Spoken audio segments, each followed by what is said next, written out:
What is happening, everybody? My name is Beth and welcome back to Every Day is Spooktober. Now, in today's video, we are talking about a film I recently watched and it is called Talk to Me. This is an Australian independent film made by the YouTubers Raka Raka, who are two Australian brothers, I believe. And yeah, they made a film, this horror film, and it was selected at the Sundance Film Festival and it did really well. And then A24 decided to take on the movie and they helped them sort of with budgeting and production and kind of get this film out there. So, you know, we'll get on with a bit of backstory before I actually get into the review. But basically, yeah, that is what we're talking about today. It's all over social media, it's super popular, and everyone is just referring to the film as The Hand. As that's just kind of the main imagery of this movie. But yeah, a bit of backstory. Basically, I mean, I saw this trailer come out a few weeks ago and it looked quite intriguing to me, it looked interesting, and I definitely thought I have to give it a watch.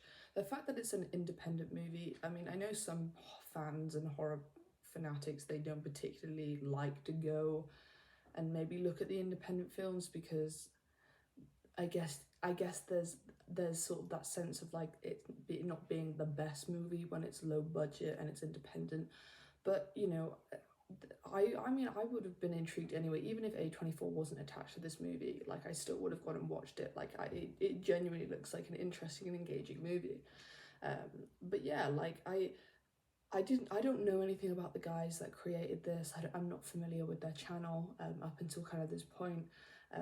But I think it's really interesting and it's really inspiring to see like people on the internet who are just doing content creation actually making a feature-length film on their own and then getting a huge amazing company like A24 to kind of help them with distribution and just sort of be attached to this film. Like that's such a big achievement, and like props to them for doing it. At the end of the day, I think Talk to Me was a very well done film, and we will talk about the positives and the negatives in just a second. But yeah, like honestly, this film blew me away. It blew me away, and all I've got to say is this is probably the best horror film I have seen this year, which is quite a shock. I feel like a lot of people might disagree with that. I haven't seen anything recently that's been amazing in horror, but this has really changed it. This has really changed the game, and all we needed was something new and something fresh. And this is what I've said so many times in so many videos, is that people need to step out of like the same old kind of movies and creating the same ideas and go into something that's a bit more detailed and in depth and different and unique, and something that's truly engaging, and it's not just a horror movie full of jump scares. But yeah, let's just get into kind of what the positives are about this one. So like I said, this film in itself, it's a very, if you think about it like in depth, the film idea is very similar to what we have seen in horror before. It's the same thing. It's like there's an object and it is, you know, it possesses people, and then obviously it opens up doors, all familiar with that. However, the way that this film was made, it didn't feel like I was watching like a possession movie, because in all that's what this is. But there was such interesting sort of environment, characters, dialogue. There was like every little thing that went into this movie just made it like its own, basically, and not like what we've already seen. And I think that's what I really enjoyed about it. You know, number one, it's an Australian movie.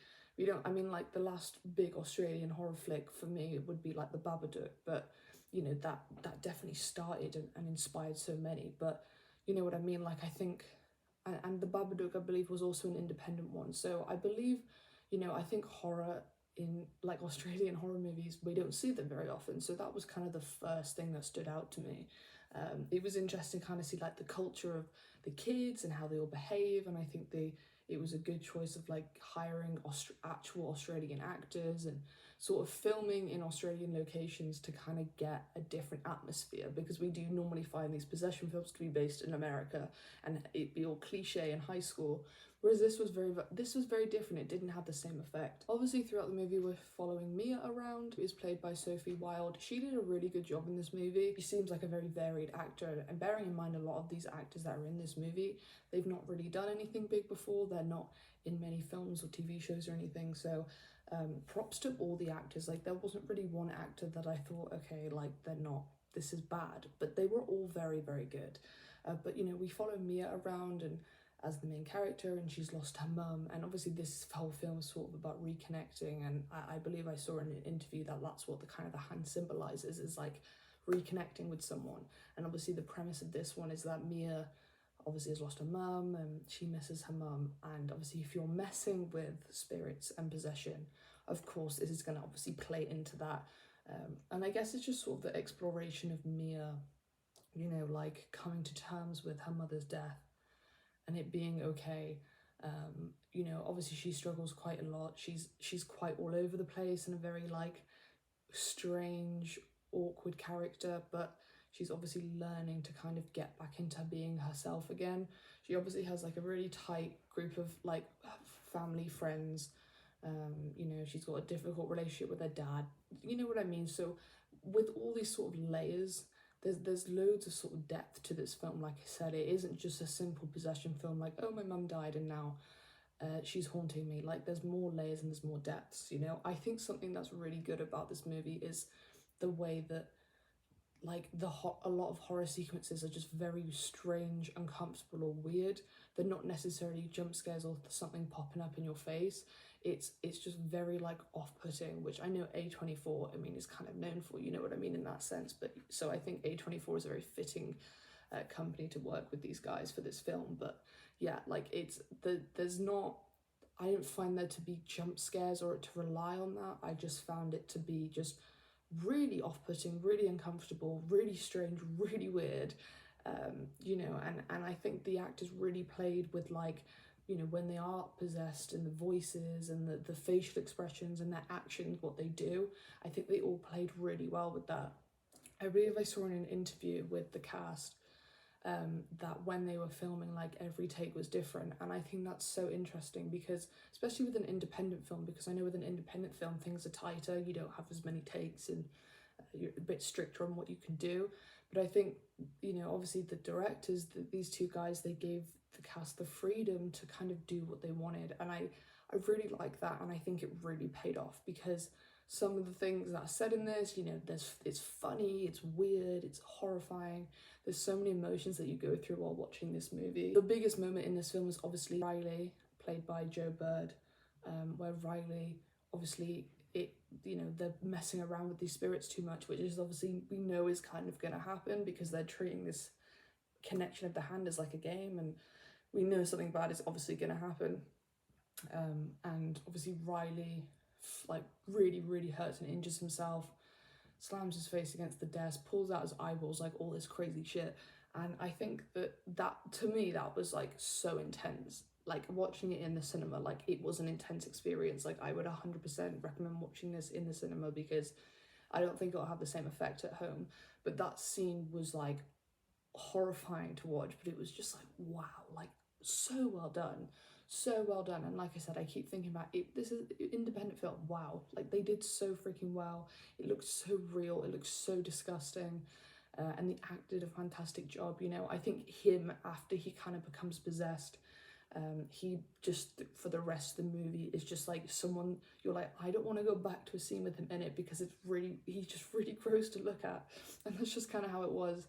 But that was so well done. The sequence kind of, you know, I think the sequences leading up to that happening were just so well paced and well done. The first half of this movie is so solid, and like I think if the film kept it up in the way that the first half did, this film would be getting like one of the highest scores of a horror film I've rated in a while. However, I think the ending of this one did let it down a bit, and that's where I'm getting into sort of the not so goods about this.